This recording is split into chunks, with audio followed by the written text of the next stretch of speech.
नीतीश कुमार ने बीजेपी से नाता तोड़कर आरजेडी से या कहें महागठबंधन से नाता जोड़ लिया है। और अभी अभी जब हम आप बात कर रहे हैं, वो सब चाहे तेजस्वी यादव हो या नीतीश कुमार हो या ललन सिंह हो, वो सब इस वक्त राजभवन में बैठे हुए हैं और सरकार बनाने का दावा पेश कर रहे हैं। चिराग पासवान कैसे देखते हैं इसको? भाई ये बहुत ऑब्वियस सी घटना है, ये होना ही था, आज नहीं तो कल ये होना था। It was very evident, everybody could see it coming.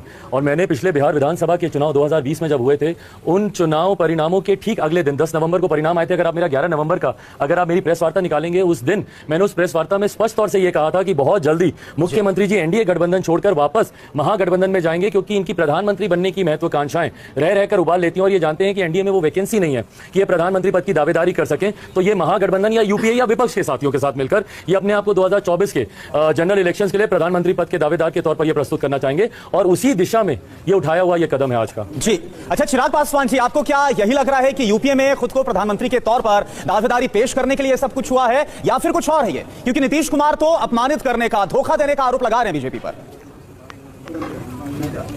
भैया मुझे नहीं पता कि वो क्या क्या आरोप लगा रहे हैं। बहरहाल मैं बीजेपी की तरफ से बोलने के लिए मैं अधिकृत नहीं हूं, बट एज एन आउटसाइडर भाई मुझे दिखता है कि एक तीसरे नंबर की पार्टी को आपने मुख्यमंत्री बना रखा है। ये ह्यूमिलेशन तो नहीं है? आपकी नीतियों के आधार पर मुख्यमंत्री भारतीय जनता पार्टी अपनी पॉलिसीज के साथ कॉम्प्रोमाइज कर रही है। वो जातीय जनगणना की बात हो, वो सीए एनआरसी की बात हो, तमाम विषयों पर आपका साथ निभाने में वो कॉम्प्रोमाइज कर रही है। तो ये ह्यूमिलेशन मुझे नहीं दिखता। हैविंग सेड दैट, अगर वो ह्यूमिलेट हो रहे थे या वहां पे उनको सफोकेशन फील हो रहा था, तो उनको भैया गठबंधन के भीतर बैठकर, या अगर इतना ही विरोधाभास है तो एक फ्रेश मैंडेट के लिए जाए ना मुख्यमंत्री जी। अगर इतने ही इशू है, ये ऑल्टरनेटिव जोड़ तोड़ से सरकार बनाने का क्या मतलब है? भाई जाएं फ्रेश मैंडेट। बल्कि मैं तो महामहिम राज्यपाल जी से आग्रह करूंगा कि राष्ट्रपति शासन का रिकमेंडेशन उनको करना चाहिए। राष्ट्रपति शासन बिहार में लगे और आने वाले समय में बिहार में मध्यवर्ती चुनाव हो, इस दिशा में बिहार को जाना चाहिए। फ्रेश मैंडेट के साथ आए, नया जनादेश। देखिए चिराग, आप कह रहे हैं कि आप आउटसाइडर हैं। आप बिहार की पॉलिटिक्स में तो एक बड़े स्टेक होल्डर है ना, वहां तो आप आउटसाइडर नहीं है।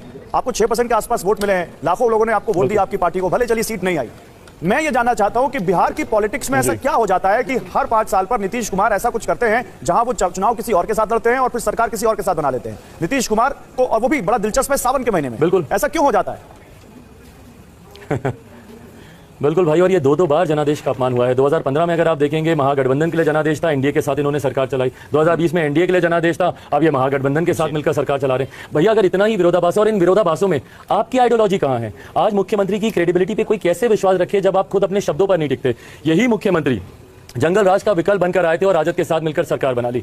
यही मुख्यमंत्री ने लोकतंत्र के मंदिर में खड़े होकर इन्होंने शपथ खाई थी कि मिट्टी में मिल जाऊंगा, भाजपा के साथ नहीं जाऊंगा, भाजपा के साथ मिलकर सरकार बना ली। तो ना आप अपने शब्दों पर टिकते हैं, ना आप अपने विचारों पर, अपनी भाई कोई तो आइडियोलॉजी होगी ना जो किसी एक गठबंधन के साथ मेल खाती होगी। अगर सारे गठबंधनों की आइडियोलॉजी सेम ही है तो भैया फिर अलग अलग गठबंधन क्यों है? फिर एक यूनाइटेड गठबंधन ही सबका बन जाए। पर आप इस गठबंधन के साथ भी आप ही मुख्यमंत्री हो, उस गठबंधन के साथ आप ही मुख्यमंत्री, तो दर्शाता है कि मुख्यमंत्री बने रहना। और नीतीश कुमार को बिहार में बीजेपी से गठबंधन तोड़कर आरजेडी के साथ गठबंधन करके क्या हासिल हुआ होगा? आखिर क्या उनको मिला होगा?